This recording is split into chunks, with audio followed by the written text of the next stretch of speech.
Mondial Audio, les podcasts du Mondial de la mobilité.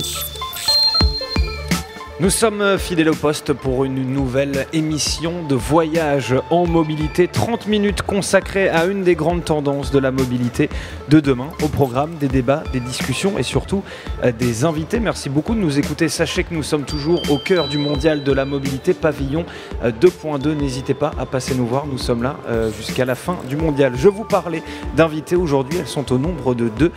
La première, c'est Florence Level, directrice marketing et communication de chez Mappy. Bonjour, bienvenue. Merci, bonjour. Vous allez bien ? Très bien, et vous ? Écoutez, ça va super. À vos côtés se tient Léa Marzloff, directrice veille et analyse stratégique chez Chronos. Bonjour. Bonjour. Avec vous, nous allons donc parler aujourd'hui du numérique partenaire particulier de la mobilité et de ses usages. Voyage en mobilité, c'est parti.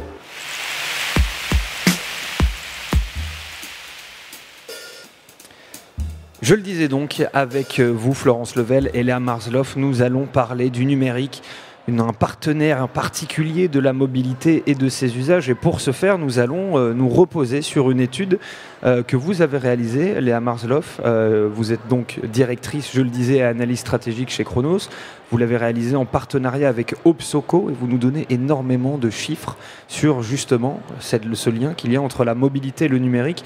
Avant toute chose, présentez-nous un petit peu cette étude, les coulisses, le panel de gens que vous avez interrogés, etc. Cette étude s'appelle l'Observatoire des mobilités émergentes. C'est la troisième vague que l'on fait après une vague en 2014 et 2016, donc là 2018. Une étude quantitative réalisée auprès de 4000 Français et 3000 Européens âgés de 18 à 70 ans qu'on a interrogés via un panel d'internautes, mais bien représentatif de la population. Et on les a interrogés, du coup, ces Français, mais aussi ces Anglais, ces Allemands et ces Espagnols, sur leur comportement de mobilité, sur l'évolution de leur perception de la voiture et sur leurs envies pour le futur, à la fois sur tout ce qui va être lié à la voiture en partage, covoiturage, autopartage, VTC, taxi, mais aussi sur la pratique des modes actifs, donc la marche, le vélo, la glisse urbaine, ou encore sur l'intermodalité, c'est-à-dire la façon dont ils combinent différents modes de transport au sein d'un trajet, voire même sur leur démobilité, dans quelle mesure est-ce qu'ils peuvent annuler une partie de leur déplacement, et des sujets un peu plus tendance, comme leur vision du véhicule autonome. Oui, c'était une étude sur la mobilité avec un grand M, on va dire ça comme ça. Juste comme ça, en guise de teasing, est-ce que vous pouvez nous donner un ou deux grands chiffres des grandes tendances des Français de la mobilité ? La tendance, je ne vais pas vous le cacher, c'est que la voiture reste dominante en France avec un individu sur 2 qui l'utilise tous les jours. Mais ça ne doit pas masquer des évolutions, notamment une diminution de cette pratique quotidienne de 9 points en 2 ans. Donc ça veut dire que la voiture reste dominante, mais qu'elle est moins utilisée au quotidien. Voilà, on fait plus d'autres choses. On voit aussi des modes alternatifs à la voiture qui sont plus diffusés dans les autres pays européens qu'on a interrogés, les autres habitants des pays européens. Notamment des pays qui sont leaders sur certains usages. Je pense au vélo en Allemagne ou aux 2 roues motorisées en Espagne. Et puis une consolidation plutôt qu'une progression de tout ce qui est lié à la voiture en partage. Donc qu'on interroge le covoiturage, l'autopartage ou la location entre particuliers, ça a peu augmenté au cours des 2 dernières années. En revanche, le VTC, lui, a continué à croître aux dépens du taxi. Florence Level, vous avez eu accès aux quelques chiffres de cette vague 3 de cette étude. Qu'est-ce qui vous a le plus, pas choqué, mais on va dire interpellé dans les premiers chiffres que vous avez pu voir sur cette étude ? Je dirais effectivement le maintien de la voiture comme choix de déplacement majoritaire. Qui va venir, on en parlera un petit peu plus tard, mais qui va probablement façonner un certain nombre de réflexions à l'avenir. C'est vrai qu'on peut avoir dans un certain nombre de cénacles ou de moments où on pensait que la voiture va disparaître. On voit bien que ça n'est pas pour tout de suite. Par contre, comment est-ce qu'on va aménager l'usage de cette voiture et mieux, je dirais, l'appréhender, c'est véritablement pour moi l'enjeu des années à venir. et notamment effectivement ce chiffre qu'évoquait Léa, c'est-à-dire que l'autopartage n'est pas, contrairement à d'autres modes de transport, ne croise pas, peut être quelque chose qui nous interroge sur comment faire pour mieux partager ces véhicules et lutter contre l'autosolisme. Oui, justement, vous faites une transition parfaite vers la première partie de notre débat qui va donc parler de la voiture individuelle. On va essayer de commencer par poser les bases sur ce sujet de la voiture individuelle. Elle en est où aujourd'hui ? L'usage quotidien de la voiture individuelle est extrêmement différent selon son lieu d'habitation. Je pense que vous vous en doutez tous. On conduit moins quand on habite à Paris que quand on habite à Bourges, et encore moins quand on habite dans un petit village. Donc en effet, on a une grosse différence avec un usage quotidien de la voiture qui est de 73% pour les habitants des communes rurales, contre 28% pour les habitants des grandes agglomérations. C'est-à-dire qu'on a trois Parisiens, même Marseillais sur 10 qui utilisent la voiture tous les jours, contre 7 sur 10 quand on habite dans une zone rurale. Donc bien sûr, le premier point, c'est que le lieu d'habitation détermine en grande partie son usage de la voiture, et on voit qu'il y a une approche aussi renouvelée, c'est-à-dire que beaucoup de personnes qui utilisent leur voiture, les automobilistes, nous disent finalement ne pas avoir le choix d'autres mobilités, mais qu'ils aimeraient changer leur comportement. Oui, c'est ce que vous dites également dans votre étude, ça devient du coup une mobilité subie. Qu'est-ce qu'une mobilité subie ? En fait, le tableau ne doit pas être si noir. Il y a plein de gens qui sont simplement contents d'avoir une voiture pour qui ça ne pose pas de problème, qui n'ont pas de problème de stationnement, qui n'ont pas de problème de congestion, qui sont quand même bien dans leur voiture. Donc pas de généralité là-dessus. En revanche, il y a en effet une dynamique d'un certain nombre d'individus qui sont, eux, soumis à des congestions, à des embouteillages longs pour aller au travail, etc., et qui nous disent on voudrait changer, on est dans une situation où on n'est pas satisfait de notre mobilité. Alors, la mobilité subie, qu'on peut opposer à la mobilité choisie, ce sont des notions extrêmement conceptuelles et évolutives, puisque pour certains, un trajet domicile-travail va être un trajet subi, pas agréable. Pour d'autres, ça va être l'occasion de faire du sport ou de bouquiner, etc. Et ça va être un moment, plutôt un sas ou un moment agréable dans sa journée. En effet, moi j'ai quand même été étonnée. On ne l'a pas tous été. Moi, je l'ai été quand on a eu les chiffres. Et les Français sont les champions de la mobilité subie, puisque pour 58% des Français, le temps de mobilité est soit un temps perdu, soit un moment inconfortable qu'on souhaiterait éviter. D'accord ? Donc ça veut dire qu'on n'a que 40% qui nous disent que ça peut être des moments pour se reposer, pour échanger, pour travailler, pour faire autre chose. Florence Level, sur ce sujet ? Oui, effectivement, je suis assez d'accord avec toi. Ces chiffres sont quand même étonnants. 50%, un Français sur deux. C'est énorme, et je pense qu'effectivement, ça peut nous permettre d'être là aussi encore un axe de réflexion sur les prochaines années, sur comment faire pour réduire ce chiffre et permettre aux utilisateurs, peut-être, là j'ai une vision de fournisseurs de services, mais aux usagers de permettre de mieux vivre leur mobilité en leur proposant des alternatives, là où pour beaucoup d'entre eux, effectivement, ça n'est pas encore le cas. Mais justement, sur ce sujet de la voiture individuelle, je rappelle que vous travaillez chez Mappy. Comment ça se passe ? Quels sont les chiffres que vous avez ? Est-ce que, par exemple, dans les recherches d'itinéraires que vous avez sur votre site, etc., ça concerne plus justement des voyages en bus ou des voyages pour des voitures individuelles ? Alors, sur Mappy, je dirais que les chiffres que nous donne Léa sont on est à peu près dans les mêmes ordres de grandeur.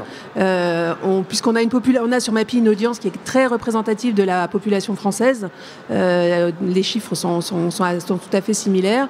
Il est vrai, par contre, que dans les zones dans lesquelles on a pu déployer notre comparateur de déplacement, donc là, dans les zones où on a pu proposer pour un même trajet différents modes de transport, je vais prendre le cas des grandes agglomérations où on compare pour un même trajet la voiture individuelle, le transport en commun, le vélo libre-service, les trottinettes électriques si elles sont déployées, etc.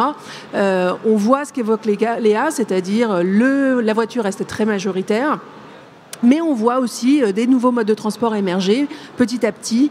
Et c'est donc tout l'enjeu de ce comparateur que de proposer de façon extrêmement simple aux utilisateurs et aux usagers des alternatives sur des trajets du quotidien. Et c'est un peu comme ça aussi qu'on espère pouvoir transformer ou faire évoluer les modes de transport demain. C'est la première brique, je dirais, permettant de faire prendre conscience de ces alternatives, parce que c'est vrai que le déplacement est avant tout un déplacement d'habitude et de routine, et donc de faire sortir de cette routine en mettant sous les yeux de nos utilisateurs des alternatives auxquelles ils n'auraient pas nécessairement pensé d'eux-mêmes, et on pense que c'est le premier étage, je dirais, de la fusée pour leur permettre d'envisager d'autres façons de se déplacer. On le disait justement tout à l'heure, en tout cas la Marzloff le disait, il y a aussi cette question, on va dire, d'inégalité territoriale, où on retrouve des gens qui vivent hors agglomération, qui aimeraient bien utiliser, enfin en tout cas moins utiliser leur voiture, mais qui n'ont pas trop le choix. On a parlé de cette mobilité subie. En quoi le numérique, justement, peut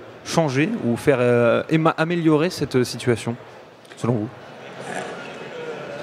Alors, quand on parle du numérique, il faudrait déjà un petit peu savoir de quoi on parle. On vous écoute. Non, mais quand on parle du numérique et mobilité, les gens imaginent des choses extrêmement différentes. On parle finalement d'information mobilité qui va être plus disponible. D'informations quant au mode de déplacement, quant aux itinéraires, quant aux alternatives ou à la combinaison de différents modes de transport. Après, ces outils numériques de la mobilité, ils se déploient de façon différente, c'est-à-dire qu'il y a différents supports pour cette information. Parfois, ça va être un écran en gare, parfois, ça va être un GPS dans sa voiture, parfois, ça va être une application sur son téléphone portable, parfois, ça va être une alerte Twitter qui va m'informer qu'il y a un problème sur une ligne, etc. Donc il y a plein de réceptacles à cette information. Il y a plein de dispositifs numériques pour l'accueillir en fonction de la situation. Alors qu'est-ce que ça fait cette information, ces assistants de mobilité ? À mon avis, ça fait plusieurs choses. D'abord, ça informe. Ça informe des possibilités, des choix de mobilité autour de soi. Comme Mappy aujourd'hui, par exemple. Voilà. Ouais. Après, ça guide. Ça permet en effet d'avoir un itinéraire. Moi, quand je fais du vélo dans Paris, je regarde, j'ai un réceptacle pour mon téléphone et je suis guidée par GeoVélo à travers Paris avec un calculateur d'itinéraire exprès fait pour le vélo. Donc ça me guide. Ça permet aussi éventuellement d'adapter mes mobilités. C'est-à-dire que je suis dans une situation qui est compliquée, et il y a un problème, que ce soit dans les transports publics ou que ce soit sur la route, quelle est la solution qui peut m'être proposée ? Voire, je vous le disais, d'annuler une partie des mobilités, c'est-à-dire qu'avant de partir, je regarde si mon trajet va se passer normalement. Non, ok, finalement j'irai plus tard, ou finalement je vais essayer de travailler chez moi aujourd'hui. Ou justement, je peux changer justement de Je peux éventuellement essayer de changer de mode. Ouais. Et dernière chose, le numérique, ça permet aussi de relier les gens et par là de créer des nouvelles offres. Ce que je veux dire par là, c'est que sans numérique, sans plateforme, il n'y aurait pas de covoiturage, il n'y aurait pas de location entre particuliers, parce qu'en fait, ça permet de créer une plateforme où se rencontrent l'offre et la demande de mobilité en temps réel ou pour le futur. C'est parce que je dis que je vais faire le trajet Paris-Lyon sur Blablacar que quelqu'un qui va faire ce même trajet permet de me rencontrer et qu'on fasse ce bout de chemin ensemble. Florence Level. Alors, je souscris complètement à ce que dit Léa. J'aurais par contre un bémol, c'est qu'aujourd'hui, et je pense que c'est ce qui va nous motiver pour les années à venir, ce qu'on voit malgré tout, c'est que toutes ces offres de mobilité sont encore fragmentées en termes justement de lieux d'accès à ces informations. Je m'explique, aujourd'hui, si vous voulez aller faire un trajet sur Blablacar, il faut aller sur Blablacar. Si vous voulez avoir des informations en temps réel sur les transports en commun, vous utilisez une application. Temps réel, temps commun. On commence à avoir aujourd'hui des intégrateurs, Mappy en fait partie, mais on commence à avoir des intégrateurs, mais aujourd'hui, malgré tout, Pour les utilisateurs, il y a tout un parcours et tout un trajet numérique cette fois qui permet d'avoir une expérience bout en bout de je récupère l'information, je la valide, je la compare éventuellement sur un autre mode de transport, etc. Attention, je vous vois arriver sur le masque. Mais je vous l'avais vu. Mais donc, la première étape pour moi, c'est effectivement d'agglomérer dans un seul et même endroit pour simplifier l'accès à l'information, une information de qualité, une information pertinente. Et éviter justement à ces utilisateurs de jongler entre 3, 4, 5 applications mobiles pour leur permettre de simplifier leur trajet. C'est la première étape. Et après, effectivement, il sera, à mon avis, plus facile pour eux de commencer à véritablement informer, en étant informés et plus aguerris, on va dire, être capable d'effectivement jongler entre les différents modes de transport dans la vie réelle. Mais ça commence dans le numérique et après ça se passe dans la vie réelle. Je dirais quand même que ça commence dans sa tête parce que les mobilités, selon moi, en tous les cas les mobilités du quotidien, c'est affaire de routine, d'habitude, extrêmement ancrée. On a le même chemin globalement pour emmener ses enfants à l'école. On sait que pour aller au boulot, on a 2 solutions ou une. On connaît les alternatives. On sait que s'il pleut, on va plutôt faire ça, etc. C'est-à-dire que c'est des mécanismes extrêmement ancrés dont il est extrêmement difficile de sortir. Donc il faut déjà être dans une posture éventuellement de changement, soit parce qu'il y a un changement de travail, soit parce qu'il y a un changement de lieu de vie, soit parce qu'il y a une nouvelle personne dans le foyer ou qu'on n'a plus sa voiture. Il faut qu'il y ait quelque chose qui provoque une bascule au niveau de la mobilité. C'est-à-dire qu'on ne sort pas les gens de leur voiture simplement en leur apportant de l'information. Sinon, ça serait très très chouette. En revanche, le fait d'apporter ces informations, ça peut de temps en temps permettre de dire tiens, pourquoi pas ? Tiens, pourquoi j'essayerais pas ? Mais il faut quand même être déjà dans une logique d'avoir envie de bouger dans sa mobilité. Alors le débat sur ce sujet-là est vraiment passionnant. Malheureusement, on doit avancer un petit peu et notamment parler du numérique comme support de nouvelles pratiques. On a déjà commencé à en parler, mais le numérique, dans ou hors de la mobilité, en fait, il apporte vraiment son lot de changements parmi nos habitudes. Et parmi elles, on retrouve par exemple le quantified self, la quantification de soi en français. Il s'agit en fait d'un concept lancé en 2007 en Californie par des journalistes du magazine Wired. Et c'est un sujet majeur puisqu'il touche au moins 2 grands domaines de l'économie numérique, l'Internet des objets, ce qu'on appelle les wearables, c'est-à-dire, vous voyez mon accent anglais absolument extraordinaire, c'est-à-dire le fait d'avoir des capteurs dans nos vêtements, dans nos chaussures, etc. Une sorte de tracking. Est-ce que vous pouvez nous donner une petite définition qui serait un peu plus pertinente que la mienne sur le quantified self ? Je peux pas vous améliorer, César, c'est parfait ce que vous nous racontez. Non, le quantified self, c'est tout simplement en effet la mesure de soi. Et donc c'est la façon dont les individus vont utiliser des technologies pour mieux comprendre leur corps. Ça peut être suivre son rythme de sommeil, ça peut être suivre ses performances sportives, regarder les dépenses énergétiques liées à mes déplacements. Et il y a du coup cette information sur moi que j'accumule, mais très souvent aussi je la partage. Je partage ces données, j'en discute dans des réseaux, dans des communautés. La communauté des gens qui font de la course à pied et qui ont le même applicatif et du coup ils se comparent les uns les autres, voire ils s'entraînent les uns les autres, ou tout simplement mon grand-père et moi qui regardons nos portables les uns à côté des autres pour savoir lequel a le plus marché à la fin de la semaine. Voilà. Oui, il y a aussi, vous le disiez, beaucoup d'applications qui permettent de surveiller son poids. Il y a même, j'ai vu une fourchette connectée qui vibre quand on mange trop vite. Donc voilà, c'est ça aussi le quantified self. Il faut le dire, Florence Level, sur ce sujet, vous, dans quel cadre vous voyez les Français se servir de ce quantified self en rapport avec la mobilité ? Alors la fourchette connectée, je ne sais pas. Je suis hors de mon domaine de compétences là. Mais effectivement, je pense que dans le fait aussi de se mesurer, alors je ne sais pas si c'est sur le nombre de pas, sur le déplacement, etc. Mais par contre, on voit très bien que dans le fait de pouvoir de façon régulière s'étalonner et voir dans quelle mesure on a amélioré, alors ça peut être sur le temps, ça peut être sur le prix, ça peut être sur tout un tas de sujets, mais agglomérer, je dirais, l'information à la fin d'un mois en disant, alors est-ce que ce mois-ci, j'ai perdu du temps. L'obsession du temps aussi, je trouve, est une valeur intéressante à suivre. Est-ce que j'ai gagné du temps? Est-ce que j'ai perdu du temps dans mes déplacements cette semaine? Ou est-ce que j'aurais pu éventuellement optimiser le coût de mes déplacements? Ce sont quand même aussi des étapes qui vont être intéressantes. Je vous ramène vers le MAS César, qui vont être intéressantes, qui vont être intéressantes demain pour justement mieux comprendre et mieux personnaliser les pratiques des utilisateurs. Oui, sachant que le Quantified Self, c'est intéressant aussi pour une mesure de soi intermodale, c'est-à-dire à la fin de la semaine, savoir si j'ai plus fait du vélo que j'ai pris le taxi, combien de temps j'ai pris le métro, etc. C'est aussi intéressant pour ça. Absolument. Forcément, le Quantified Self, c'est donc la mesure de soi. Et quand on parle de soi en mouvement, on pense forcément à la glisse urbaine, aux trottinettes, au vélo, à la marche. Et à du coup être capable de mesurer l'ensemble de ces déplacements et de voir les valeurs qu'elles peuvent vous apporter.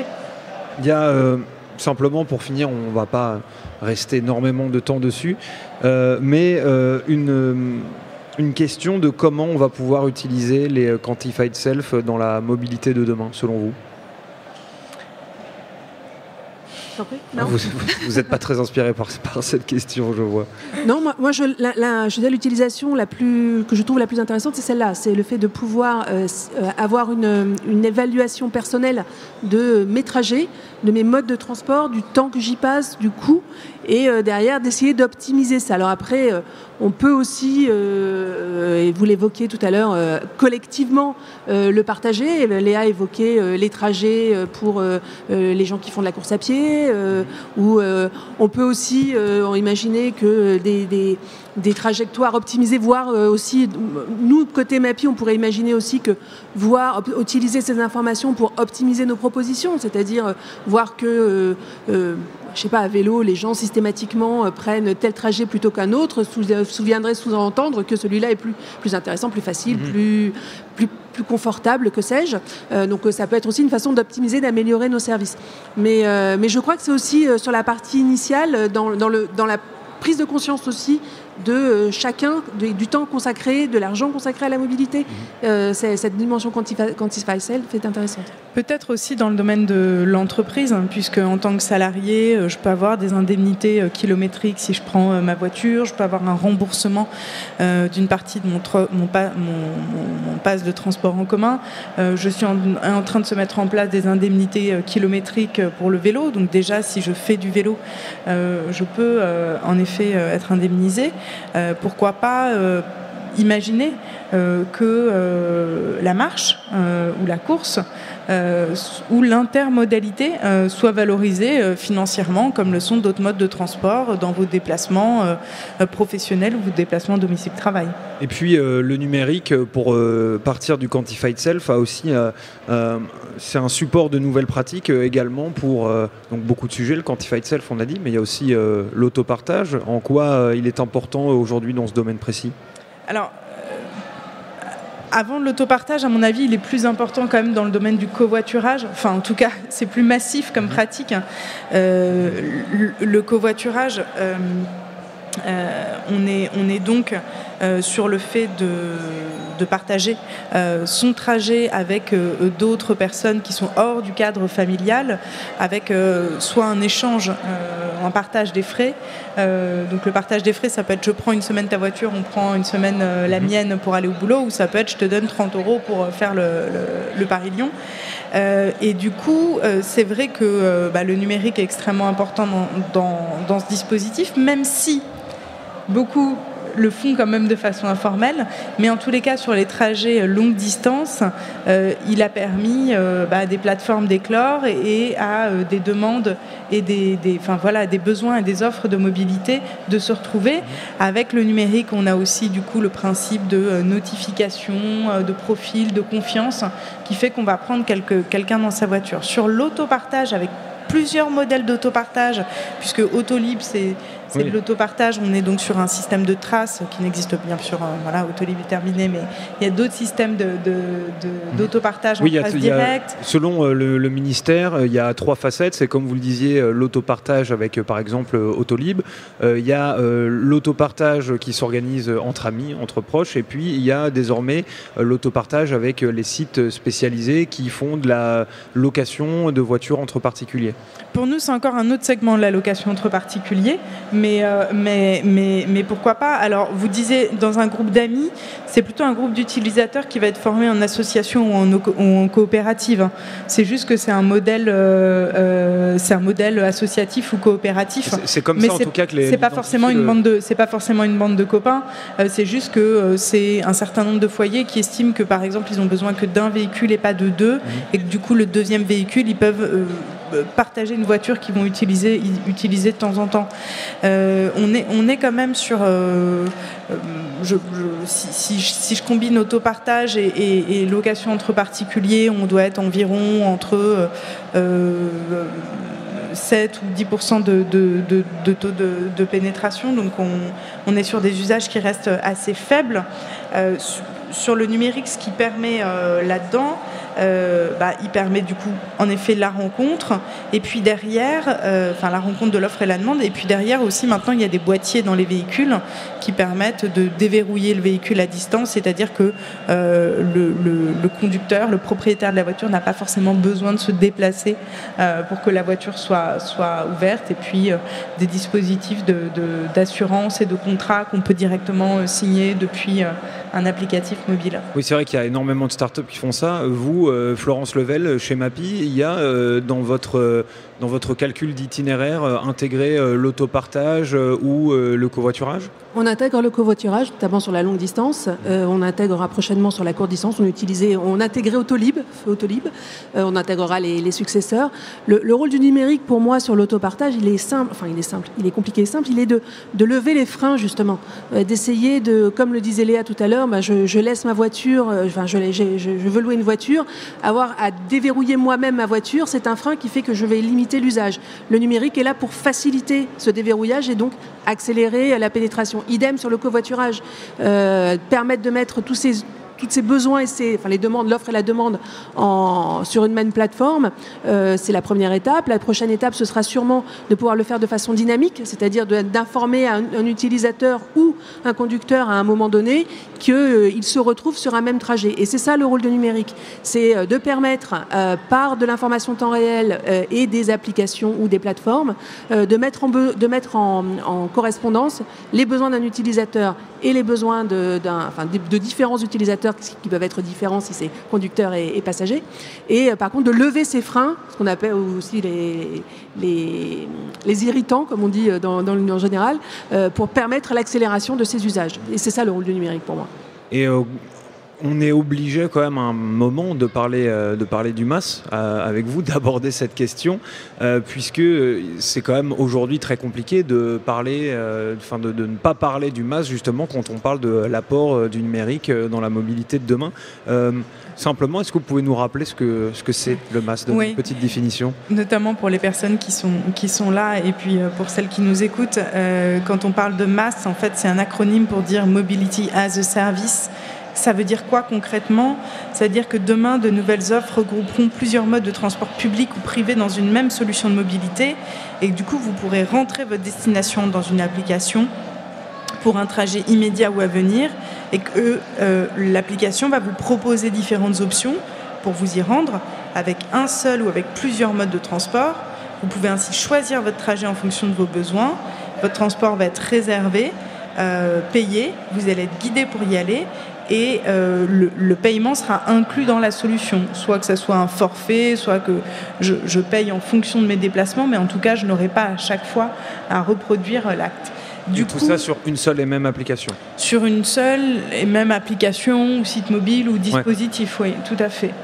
Et du coup, ce qui est intéressant, c'est qu'on peut quand même dire aujourd'hui que quand on parle de numérique et mobilité, le MaaS, c'est la future grande révolution du numérique à l'intérieur du monde de la mobilité, Florence Level ?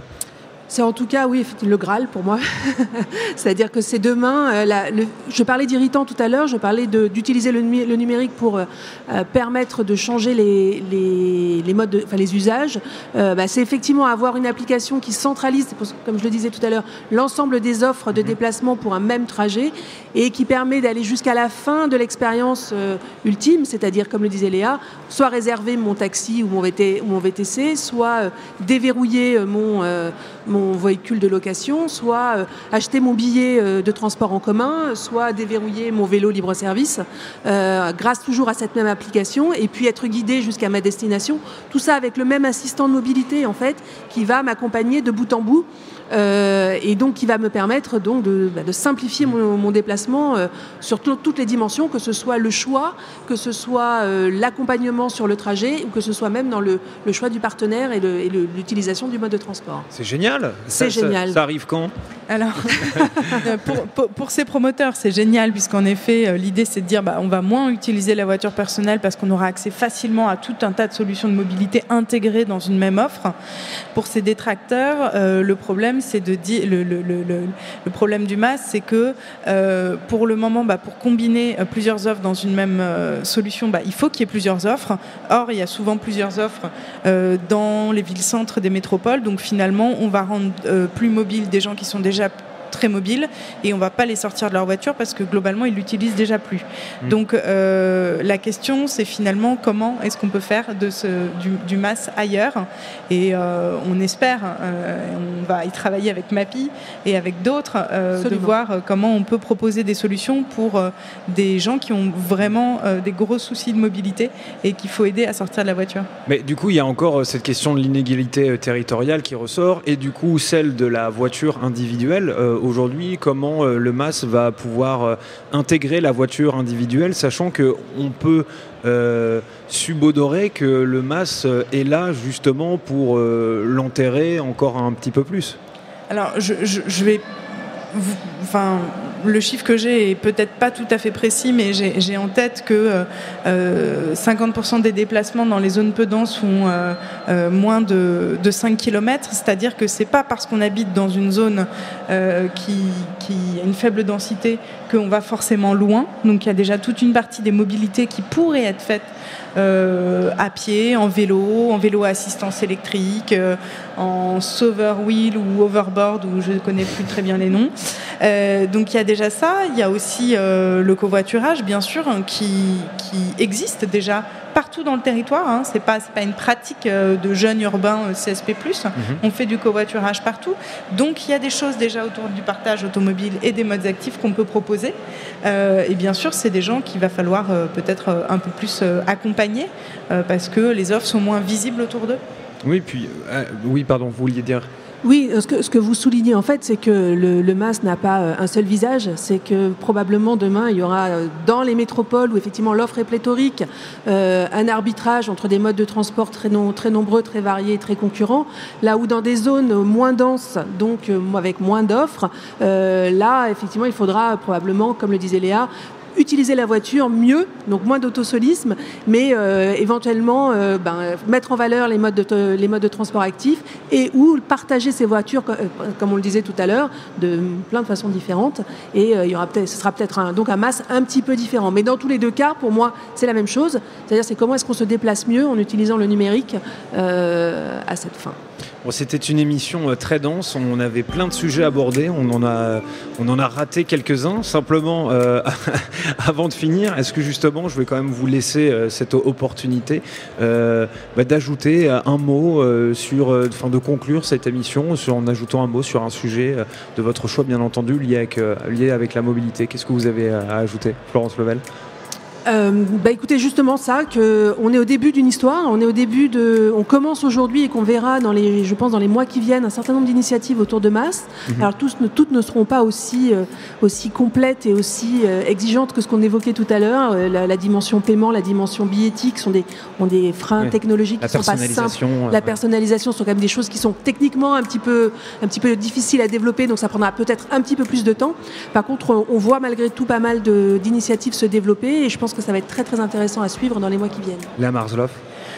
Si je devais garder un mot, ça serait la priorité à donner. La priorité, elle est à donner à des gens qui sont dans des situations de mobilité subie, des situations de mobilité difficiles. On parle surtout des habitants du grand périurbain, des couronnes, des métropoles.